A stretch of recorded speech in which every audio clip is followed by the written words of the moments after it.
Dios hizo un milagro en esta familia.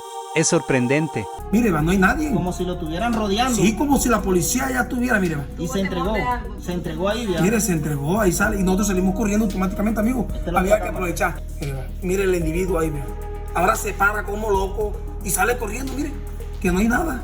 Y se va. Ahí se da cuenta que lo que vio no es real. No y es se va real, corriendo, se va, ya. mire. Mire. Oiga, amigo, esto es impresionante, ya. Esto es impresionante en la forma que el hombre se Mire, defiende. Mire, Mire, y analizándolo era, bien. y era algo, mire. Oiga, Yo no me di cuenta que ella va, mire. Ahí pareciera como si hubiera llegado la policía o las Sí, autoridades. amigo, eso fue Y se fue entregó. tremendo. Y no ya había nosotros- nadie, en realidad no había nadie. Sí, no, parece que estaba solo, amigo. Oiga, amigo, esto fue un milagro de Dios. De Dios, amigo, claro. Mire, ahí el hombre, mire, ahí se da cuenta de que lo que vio no es real. No es se real. revisa si está bien.